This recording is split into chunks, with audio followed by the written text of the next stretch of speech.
Bago ang game ng Dallas versus Rockets at yung mismong debut game ni Anthony Davis, nagkaroon ng protesta yung mga fans sa harap ng arena. Ang nakalagay doon, tanggalin si Nico Harrison bilang GM at ibenta yung team, na malamang mangyari yung dalawa na yon dahil yung may-ari, base sa report, kaya niya binili yung Mavericks ay para ilipat sa Dallas or sa Texas yung mga negosyo niya, na kapag hindi niya nailipat, sa Las Vegas naman ililipat yung team.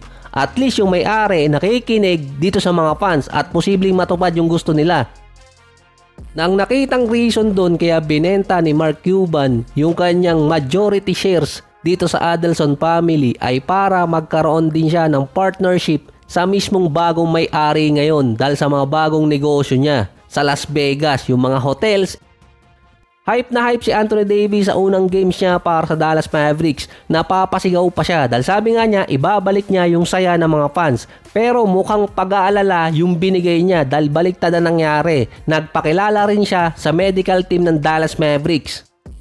Umalis kasi siya sa game dahil sa non-contact injury na base naman kay Jason Kidd at mismong kay Anthony Davis, nothing serious. Nanigas lang yung may abdomen niya pababa. Hawak niya yung may maselang bahaghari nang lumabas sa court papuntang locker room. Sa first half, si Anthony Davis naka 24 points at 13 rebounds na. Lamang pa ang Dallas noon papasok ng second half 65-48. Ang injury ni AD nakuha niya nung last 2 minutes ng third quarter. Sabi ko pa naman nung nakaraan, mapapalaban ulit si Anthony Davis kay Domantas Sabonis. Mukhang questionable na yon. Meron din si AD 26 points, 16 rebounds, 7 assists, 3 blocks, nakadalawang 3-point shot din. Sabay din silang dalawa ni Gafford sa loob. Na number position ngayon si AD na gustong gusto niyang makuha. May kasama ng sentro si Anthony Davis ngayon, si Daniel Gafford na merong 5 points, 9 rebounds at 6 blocks. Ang Dallas may total na 18 blocks kontra dito sa Rockets na meron lamang 5. Mas better shooting din sa loob ng paint yung Mavericks. Si Kyrie medyo struggling, 4 out of 15 mula sa field, 13 points at 6 rebounds. Si Klay ganun pa rin. Pero yung bench scoring ng Dallas 53-14. Andun pa si Najee Marshall na merong 16 points. Pero yung isa talagang nag-upgrade sa Dallas, second unit dahil kay Max Christie na merong 23 points, 2 rebounds at 3 assists. After ng trade, nagkaroon ng 7 player na naka-double digits sa Mavericks kasama doon si Max Christie na pang-apat na leading scorer. 17 points, 5 rebounds, 3 assists, 51 and 66%. Ang bilis umangat ng average niya. Kasama yung sa Lakers game, meron na siyang 5 straight na naka-double digit.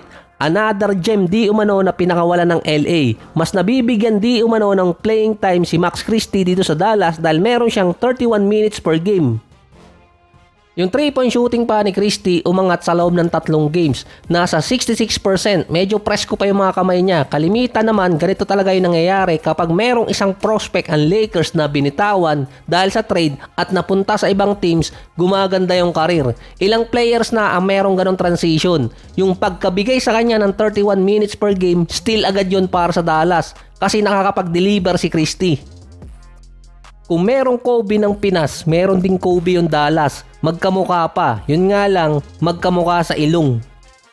Gawan ko kaya ng NBA story tong si Max Christie. Yung sinabi kasi ni Nico Harrison na defense wins championship, gasgas na yun. Kailangan muna nila makapasok sa playoffs dahil outside ng number 6 sa ngayon yung Dallas. Yung Rockets bumaba din sa standing.